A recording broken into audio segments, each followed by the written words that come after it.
Welcome back to this video. The very first thing you want to do is to go ahead and open up your WhatsApp.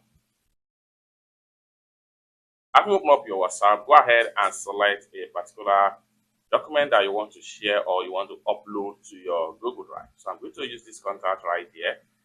So after you open up the contact, next thing I'm going to do is to click on here, click and hold down on the particular document.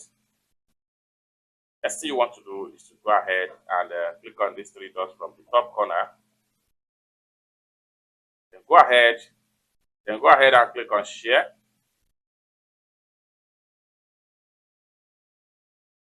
Then here you go. Swipe this way until you get to Drive. So go ahead and click on Drive.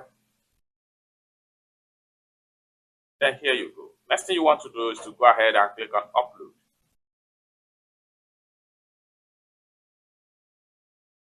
And the file will be successfully uploaded to your Google Drive, just like what you see right here. Next thing you can do here is to go ahead and exit from your WhatsApp. Then go ahead and confirm the file on your Google Drive.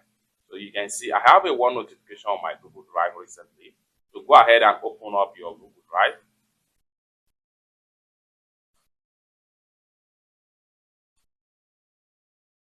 Go ahead to click on Home Page. Then you have the file right here in your Google Drive. It's that simple. So basically, this is how to share files from your WhatsApp to your Google Drive. For more tutorial tips and tricks like this, consider to subscribe. Thank you so much for watching, and I hope to see you in my next video.